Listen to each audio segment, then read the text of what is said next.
Buenos días.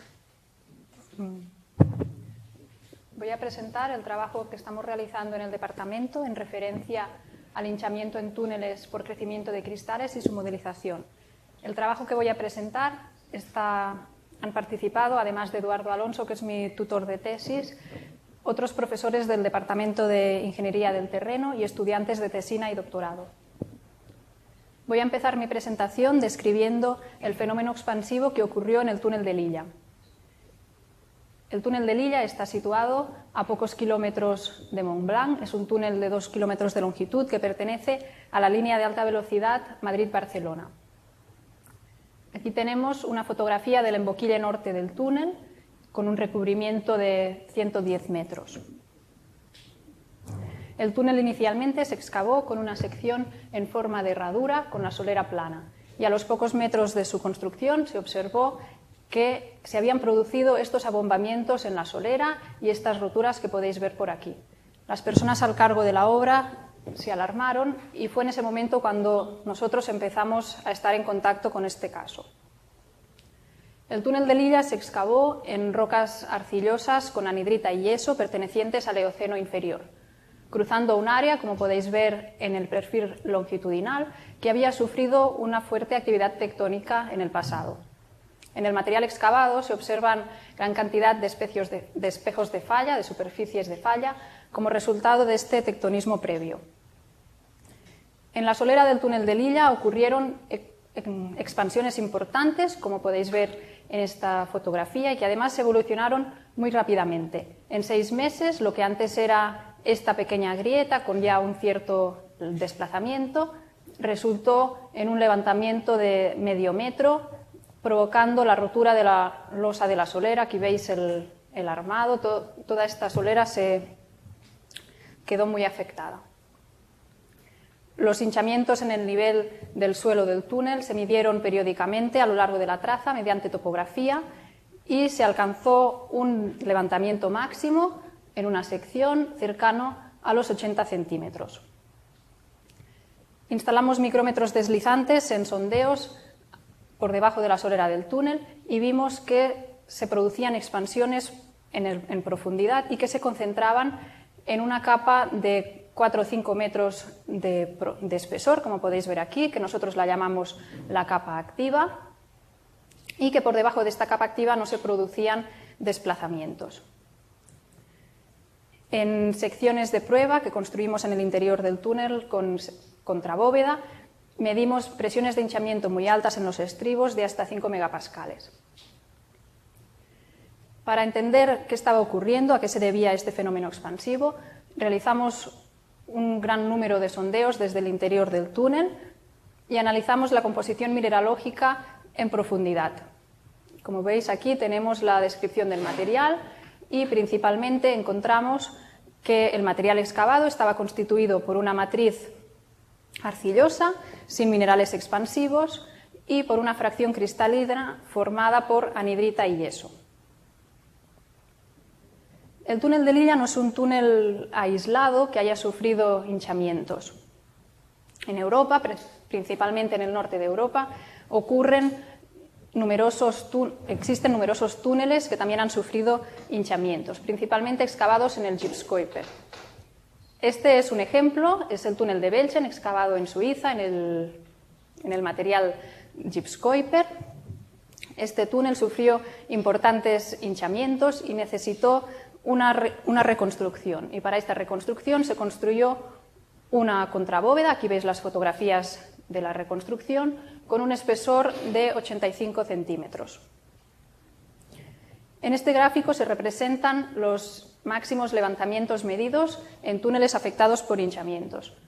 Como veis, hemos dividido los materiales sulfatados y los túneles excavados en otros materiales expansivos, como por ejemplo las margas.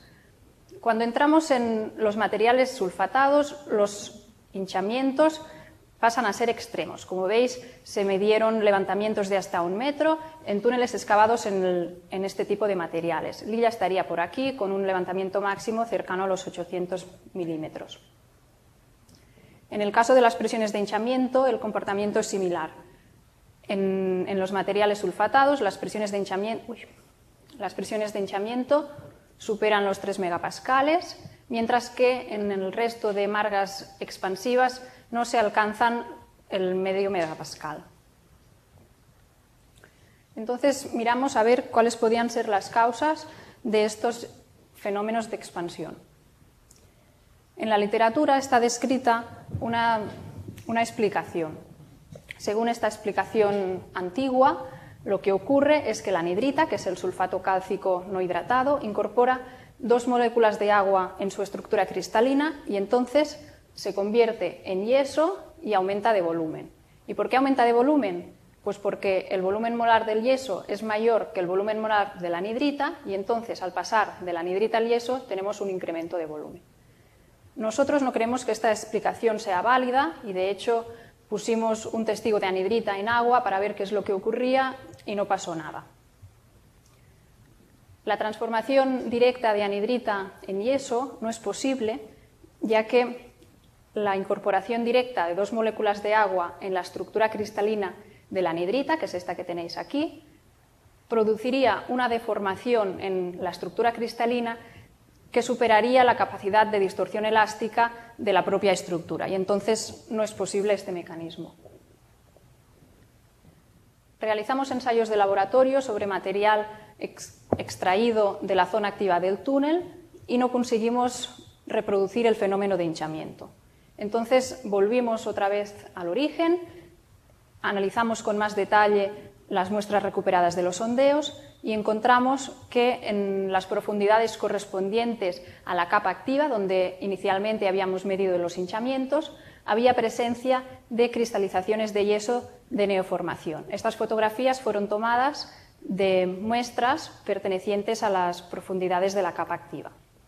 Encontramos crecimiento de cristales de yeso en las discontinuidades y también cristales de yeso, como veis aquí, creciendo en las fracturas. Tratamos de reproducir este fenómeno en el laboratorio, realizamos ensayos de hinchamiento libre sobre muestras de roca, impusimos el flujo del agua a través de la muestra, imponiendo la evaporación en un extremo, tratando de reproducir las condiciones en que se encontraba la roca en la solera del túnel. A medida que avanzaba el ensayo, vimos cómo las muestras se iban degradando e hinchando y al finalizar el ensayo encontramos que se había producido crecimiento de cristales de yeso. Aquí veis las agujas de los cristales de yeso en las superficies de las grietas y rellenando las grietas en que se había dividido la matriz. También realizamos ensayos de cristalización de yeso en medio acuoso sin evaporación. Introdujimos en un recipiente estanco fragmentos de arcilla y fragmentos de anhidrita y de yeso junto con agua destilada y con el paso del tiempo encontramos que se habían producido crecimiento de cristales. Este fenómeno lo hemos modelado teóricamente y os voy a presentar a continuación unas ideas sobre este modelo, pero antes os voy a describir conceptualmente unos aspectos sobre la cristalización del yeso. En esta figura tenemos en amarillo la concentración de saturación en sulfato cálcico respecto al yeso para varias temperaturas y la concentración de saturación de la anhidrita en rojo también para varias temperaturas. Para entender qué significa este gráfico, si consideramos que solo tenemos yeso en suspensión en una disolución acuosa, si tenemos un agua que está con una concentración mayor que la concentración de saturación del yeso, se van a producir cristales de yeso. En cambio, si estamos por debajo, si la solución no está saturada, se va a disolver el yeso. En el entorno del túnel de Lilla, en la solera, tenemos una temperatura de 15 grados. Entonces, en esa temperatura vemos que la solubilidad de la anhidrita es mayor que la solubilidad del yeso. Por tanto, en el entorno del túnel se va a producir disolución de la anhidrita y crecimiento de cristales de yeso. Esta sería una representación conceptual de lo que ocurre en el material por debajo de la solera del túnel. Tenemos una grieta por la que está circulando agua, se encuentra con la anhidrita, el agua se satura respecto a la anhidrita y sigue circulando. Cuando se encuentra con el yeso, este agua está sobresaturada respecto al yeso, entonces precipita sulfato cálcico, los cristales de yeso crecen y el agua sigue circulando. Cuando se encuentra otra vez con el anhidrita, se vuelve a saturar respecto a la anhidrita y cuando se encuentra otra vez con el yeso, vuelve a precipitar yeso. Hemos considerado para la modelización que este fenómeno ocurre en un punto. Este sería nuestro material fracturado, permeable, con yeso y anhidrita, y para modelarlo hemos considerado un medio poroso permeable. Para la modelización hay dos aspectos importantes que se tienen que considerar. En primer lugar, conocer la cantidad de masa precipitada o disuelta durante cada momento. Para eso hemos utilizado estas ecuaciones, una para el yeso y otra para la anhidrita. Aquí tenemos la del yeso, donde estas ecuaciones que describen la cinética de precipitación y disolución dependen de la concentración existente en el agua de disolución y de la concentración de saturación respecto al mineral, que a su vez depende de la temperatura y de la presión aplicada sobre el cristal. El segundo aspecto importante para la modelización es conocer cuánta deformación nos produce una masa de cristal precipitado.